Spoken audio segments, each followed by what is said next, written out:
Bonjour, aujourd'hui dans cette capsule, on va parler de GIMP, puis on va accomplir notre première tâche dans l'application.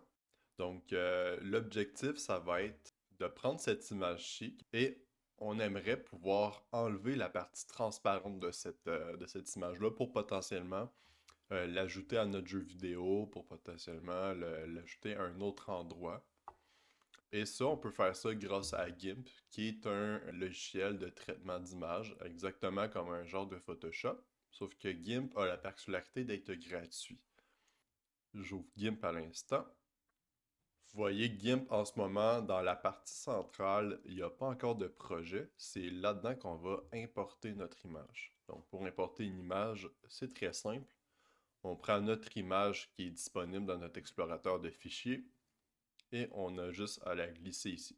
Voilà. Donc maintenant, je répète, on veut rendre le fond transparent. Donc, ce qu'on va faire, c'est que on va devoir sélectionner la partie du fond de l'image et ensuite, on va pouvoir l'effacer. Donc, la partie sélection de l'image, on peut faire ça avec plusieurs outils. Euh, il y a par exemple une outil de sélection à main levée qu'on pourrait tenter. Ça, c'est l'idée de essayer de faire à main levée le contour de notre image, mais on se rend vite compte que ça serait très très laid de juste faire un contour comme ça. Nous autres, on aimerait un outil qui automatiquement va aller sélectionner les formes de mon image, puis va faire une sorte de sélection intelligente. Donc, ça sera pas comme ça qu'on va faire. On va plutôt utiliser l'outil intelligent de GIMP pour la sélection de parties d'image. C'est l'outil de sélection par couleur. Probablement que vous allez voir la sélection contiguë pour ce projet-ci, étant donné qu'on a une image avec un fond qui est toute de la même couleur. Ben, on va faire une sélection par couleur, ça va être beaucoup plus approprié pour ce projet-ci. Et une fois qu'on a ça, on va pouvoir sélectionner la partie transparente de mon image. Et là, on constate que même en un seul clic, on voit les petits tracés noir et blanc tout autour de ma forme. Ça veut dire que mon outil a bien sélectionné l'endroit à supprimer. Donc, une fois qu'on a sélectionné, il reste maintenant à supprimer. Vous pouvez utiliser sur votre clavier la touche supprimer et ça va le faire. Ou sinon, on peut aller dans l'outil qui est disponible dans l'onglet édition et on a effacé juste ici. Et voilà. Ce qu'on constate, c'est qu'on n'a pas encore une transparence, on a comme un fond qui est blanc en ce moment. La raison pour ça, c'est que par défaut, les images ont seulement trois canaux.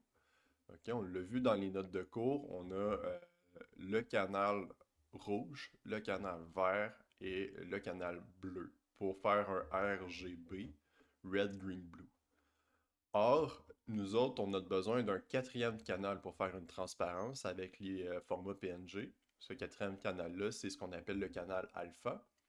Donc, le canal alpha, c'est ce qui gère le niveau de transparence du pixel. Pour l'appliquer sur cette image-là, il faut qu'on la sélectionne pour dire à l'outil, OK, rajoute ce canal-là à tous nos pixels de l'image.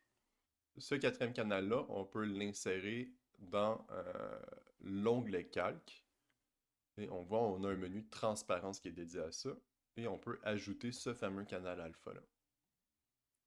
Une fois que ça c'est fait, on va refaire la suppression, voir si ça fonctionne. Et voilà. Maintenant qu'on a rajouté le quatrième canal alpha, lorsqu'on supprime, ça ne sera pas un fond blanc qui va apparaître, mais ça va être un fond transparent. Maintenant, on a réussi notre tâche. Tout ce qu'il nous reste à faire, c'est de l'exporter en format PNG. Donc, je fais exporter sous. Je l'insère sur mon bureau. Je vais lui donner un autre nom pour le différencier de mon image originale. Exporter. Et voilà. J'ai maintenant accès à mon image transparente que je peux voir afficher. Ce qu'on constate ici, c'est qu'elle n'est pas encore super parfaite au niveau de la sélection qui a été faite. Ça, c'est normal. L'outil de GIMP, parfois, fait des petites erreurs dans la sélection. Nous autres, on va pouvoir, dans la prochaine vidéo, jouer un peu avec l'outil sélection pour enlever vraiment toutes les impuretés dans la sélection.